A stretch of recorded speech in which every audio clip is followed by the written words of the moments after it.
Bom, aí temos um último comentário aqui sobre variantes do SARS-CoV. O que são essas variantes, né? Essas variantes, é o mesmo vírus, só que ele tem algum pedaço diferente porque ele sofreu uma mutação. E aí tem vários tipos de mutação que esse vírus pode sofrer, não só esse, né, mas qualquer vírus. E aí tem duas que são principais que a gente vê, que é a deleção e a substituição.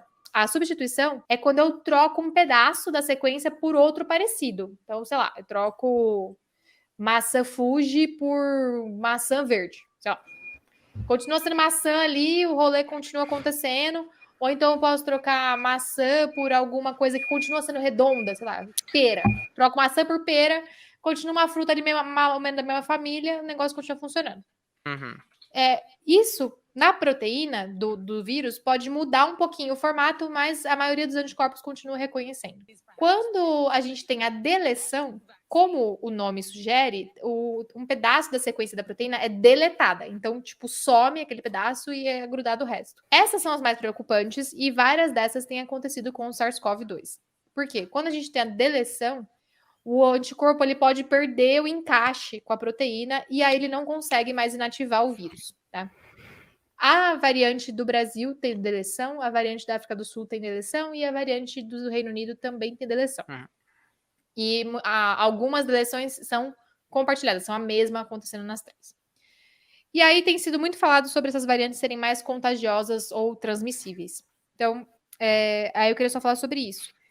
Que variantes mais contagiosas ou mais transmissíveis, elas acabam causando mais mortes, não porque elas necessariamente são mais letais, mas porque elas acabam infectando mais pessoas num espaço menor de tempo.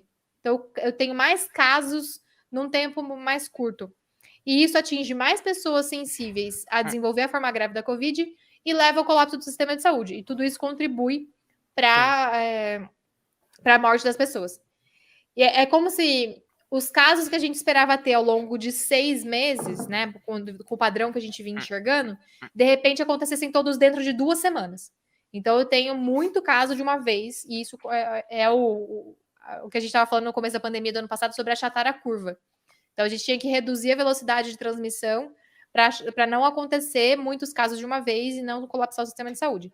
É exatamente isso que está acontecendo novamente. A minha cidade, Araraquara, está em lockdown total, com blitz na rua, com a galera, tipo, tendo que provar por que está saindo de casa, porque foram detectadas lá as variantes, 2, se não me engano, e a cidade já está com 100% dos leitos de UTI ocupados. E não é uma cidade grande, né? É uma cidade de 200 mil habitantes. Então, já está tudo ocupado, as pessoas estão morrendo por falta de atendimento já, e estão tendo que transferir pacientes para outras cidades. Foda. Então, assim, muito orgulho da minha cidade, na verdade, no combate à pandemia como um todo. Eu quero falar, eles estão fazendo lockdown, isso que eu já é falo, mais do lockdown, que... isso é um lockdown. Desde o começo, a gente teve pouquíssimos casos, pouquíssimas mortes. O prefeito usou os agentes de saúde, usou tudo a estrutura do SUS, usou a estrutura da universidade, trabalhou junto com a universidade para fazer teste, sabe? Fez um trabalho exemplar. Hora que identificou a variante e viu que a taxa de transmissão estava altíssima, decretou lockdown total. Então, assim, eu muito orgulho de Araraquara por estar fazendo realmente o que o Brasil inteiro deveria estar fazendo, que é o mínimo, tá? Que é o que a Espanha está fazendo, que é o que a França está fazendo, Espanha, que é o que a Europa como fez, um todo está agindo dessa forma. E a gente deveria estar agindo dessa forma como um país inteiro. Mas as pessoas estão fazendo o quê? Carnaval clandestino. Estão cagando. É isso que as pessoas estão fazendo. É ótimo. E aí, agora, essas variantes, essas mais contagiosas, elas estão predominando na população. Então, a gente está com uma taxa de transmissão do vírus muito alta. Está tão alta que fica impossível a gente conter o avanço da pandemia agora sem afastar as pessoas. Então, não é para ter aglomeração, não é para ficar em ambiente fechado com outras pessoas, sem ventilação. E é para usar a porra da máscara. É para usar a máscara. No nariz e na boca. Porque não usar na boca não serve para nada, tem que usar nos dois. Inclusive, agora tem toda a história da mudança no protocolo de uso da máscara, né? Na Alemanha, por exemplo, é só FFP2 e o negócio tá que é a N95, né? Isso eu comentei na live do Babalogia. A mudança aconteceu porque como ela é mais transmissível, a gente precisa conter mais o vírus. Uma máscara de tecido, ela é muito boa para conter, é uma barreira física importante, e ela funciona na maioria dos casos quando outras opções não estão disponíveis, que era o caso dessa exata mesma época do ano passado. Em fevereiro do ano passado, a gente não tinha máscara cirúrgica ou N95 para a população comprar. Tinha que reservar para o profissional de saúde. Por isso se disse para as pessoas, olha, já que não tem, usa máscara de pano. Exatamente. Agora tem. Então, a gente tem que dar prioridade para usar as máscaras que protegem mais. Que aí são as cirúrgicas de camada tripla, que são bem grossas, porque tem umas cirúrgicas que são muito fininhas, que não são tão boas.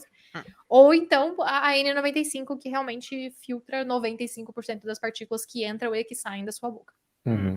Porque a taxa de transmissão está muito alta, então isso quer dizer que, de repente, pouquíssimas partículas que sairiam da boca de alguém que chegarem em você podem causar infecção.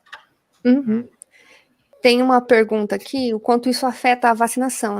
Pelo pouquinho que eu pesquisei, parece que tem uma mutação que aconteceu que tá levando a uma possível mudança a mutação E484K, que tá das linhagens descritas no Japão e em Manaus. Não, da África do Sul também, na verdade.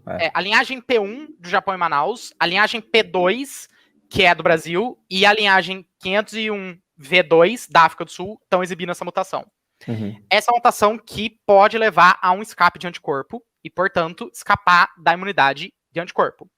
Uma coisa que eu falei num dos meus vídeos e que eu acho que a gente precisa ver um pouco mais de estudo a respeito a gente tem dois tipos de imunidade. A gente tem a imunidade humoral, que é essa imunidade de anticorpo, e a gente tem a imunidade celular. É possível que o vírus consiga escapar da imunidade humoral de anticorpo, mas que a imunidade celular dê conta de combater ele.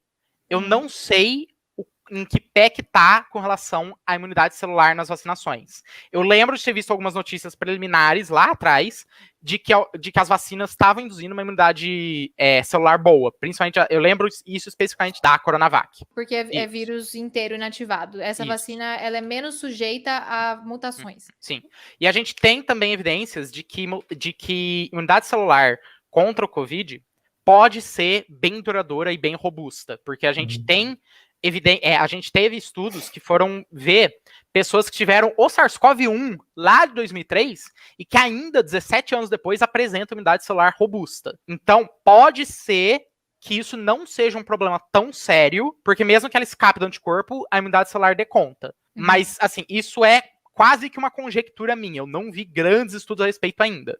Ainda não tem grandes estudos. Tem alguns estudos pontuais das próprias produtoras das vacinas que estão testando as vacinas contra as variantes. E, inclusive, no estudo da vacina da Johnson, durante o estudo clínico mesmo, eles identificaram eficácias diferentes dependendo do país. Sim. Não porque as pessoas são diferentes, mas porque as variantes circulando em cada país eram diferentes. Sim. Então, a eficácia maior foi de 77% nos Estados Unidos, 66% no Brasil e 58% na África do Sul. Então, essas mutações estão interferindo na eficácia da vacina, mas não a ponto de fugir totalmente da vacina. Sim. Então, ter um pouco de anticorpos é melhor do que não ter anticorpos. Mesmo que a gente deixar a imunidade celular de lado, ainda é melhor. Exato, porque você evita uma coisa mais grave. Sim. Ou seja, é preocupante? É, bastante. É o apocalipse? Não. Não é motivo para pânico, é motivo para preocupação e vigilância. É o motivo para usar máscara e não aglomerar. É isso. Sim. E é motivo em dobro para você tomar a vacina, para você ter qualquer tipo de benefício que possa vir dela. E mesmo que as variantes reduzam um pouco a eficácia das vacinas, é o que a Laura estava falando. Ter algum anticorpo é melhor do que ter anticorpo nenhum. E esse é um momento crucial para a gente fazer parar a transmissão do vírus com urgência, porque quanto mais o vírus está transmitindo e circulando, mais ele vai mudar. Se a gente conseguir reduzir a circulação do vírus, a taxa de mutação, a taxa de surgimento de novas variantes também cai. Então, esse é um momento crucial para as campanhas de vacinação darem certo e a gente conseguir reduzir a taxa de proliferação do vírus, o que está acontecendo. Eu lembro de ter visto notícias recentes de que os casos de Covid no mundo estão caindo por conta da vacinação. Então a gente está ganhando essa batalha. Não vamos exceto no Brasil, no caso. E aí o Bruno tá falando que o Átila comentou sobre precisar ter cuidado com essas variantes. Sim, exatamente, a gente precisa ter cuidado, vigilância, e a gente precisa continuar usando as medidas de proteção que a gente conhece. Porque, independente da variante, a medida de proteção é a mesma. Distância das pessoas e máscara. Não tem muito segredo. Exatamente. Nenhuma variante consegue passar isso. Exato. Então a gente tem que evitar isso e evitar que o vírus se prolifere mais. E que algumas pessoas comentaram comigo sobre algumas variantes serem mais letais. Pode ser, então, que algumas realmente sejam mais letais. E aí a pessoa que pega essa variante, né, esse vírus mutado, tem mais chances de morrer de Covid. Isso pode acontecer. E parece ser o caso da B117, que é a que foi detectada primeiro no Reino Unido. Os dados que estão sendo encontrados até o momento sugerem que a infecção causada por essa variante dura mais tempo do que a das outras variantes. Então,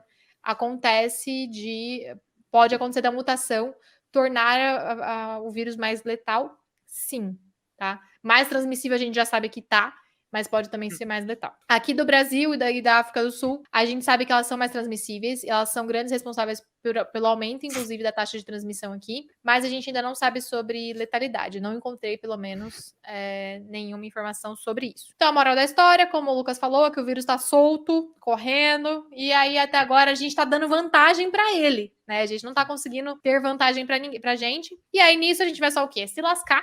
Vai ficar preso essa pandemia para sempre, enquanto os alecrim estão cuidando da saúde mental e sustentando a transmissão do vírus, fazendo as aglomerações que a gente tem visto por aí. Cara, vou falar uma parada. Pra quem não sei se acompanha, se sabe, eu não moro no Brasil, eu moro na França, né? E assim, o que eu queria dizer?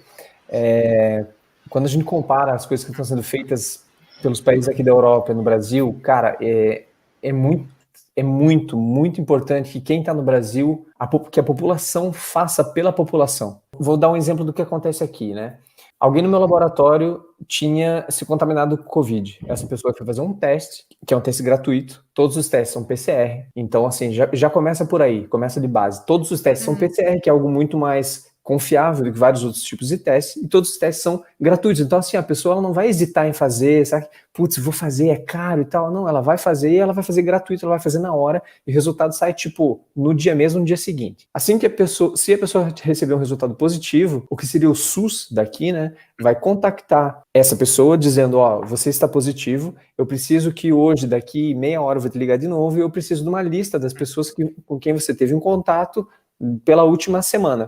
A pessoa vai, então o SUS liga de novo para você e você vai passar. Eu tive contato com a pessoa tal e o telefone, a pessoa tal e o telefone, tal e o telefone. Nisso o SUS pega essa lista e liga para a pessoa. Você esteve em contato com a pessoa tal, que foi contaminada com Covid, você precisa vir se testar agora. E isso é gratuito e a pessoa fica sabendo que ela teve em contato. Nesse momento ela vai parar de ir para o trabalho, ela vai ter atenção na casa e tudo mais. E ela vai se testar e assim o ciclo vai indo. Então, até que chega um momento que a pessoa vai se testar e ela não passou para ninguém, porque isso está sendo controlado pelo Estado. Isso não se vê no Brasil, o teste é pago, não existe essa mobilização. Então, assim, se a Mas população... a gente tem estrutura para. E a gente tem estrutura para. A gente tem estrutura talvez muito maior do que a gente tem aqui. E então, como a gente não vê esse movimento necessariamente vindo de cima, se a população não fizer pela população, se quem está no Brasil não fizer por quem está no Brasil, não sei se vai ser agora que vai vir, infelizmente. Então, assim, é a hora de realmente não sair de casa se isso for possível, usar máscara, tomar muito cuidado, manter limpando, lavando a mão, passando álcool gel, é uma coisa que vem sendo falada e todo mundo já está cansado de ouvir, mas agora, ainda mais com todas essas variantes que estão aparecendo, é o momento de se cuidar, é o momento de tomar todas as atitudes que a gente estava tomando, porque, cara, se a gente não cuidar da gente... Sim. Os outros vão cuidar. Não adianta olhar para o próprio umbigo, porque se você continuar olhando para o seu próprio umbigo, daqui a pouco você vai estar sozinho no mundo, porque as pessoas vão morrer tudo.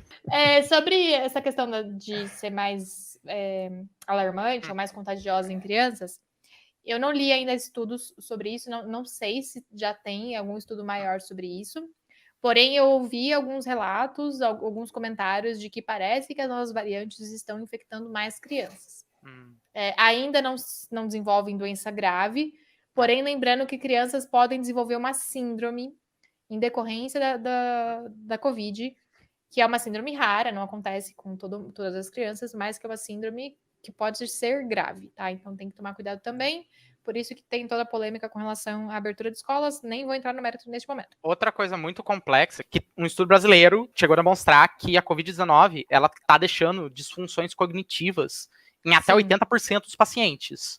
E quando a gente leva isso para uma criança que está em estado de desenvolvimento do sistema nervoso, a gente não sabe os efeitos que pode ter a longo prazo para essa criança. Exato. Então, não é porque a criança não vai morrer de Covid que a gente não deva proteger com muito cuidado, porque a gente ainda não sabe tudo que esse vírus é capaz de fazer. Exato. E sem contar também que os recuperados, que o governo gosta de mostrar, na verdade, 60% dos recuperados, em média, têm sequelas, de alguma forma.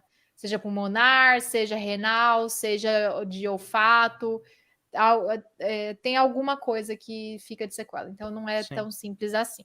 Oi pessoal, esse é o Picadinho NV1C. São esses cortes de lives ou vídeos para deixar esses vídeos mais curtinhos e facilitar para todo mundo compartilhar. Então aproveita, manda pra tia, manda pro pai, manda pros amigos da facul, pro grupo de trabalho no WhatsApp, manda pra geral. E se você quiser ver o vídeo completo, ele vai estar aqui no card em algum lugar e também o link vai estar na descrição. Ah, e eu quero acreditar que você é uma pessoa de bem e já está inscrito nesse canal. Mas se por acaso você não tiver inscrito ainda nesse canal, se inscreve, não cai o dedo não, viu?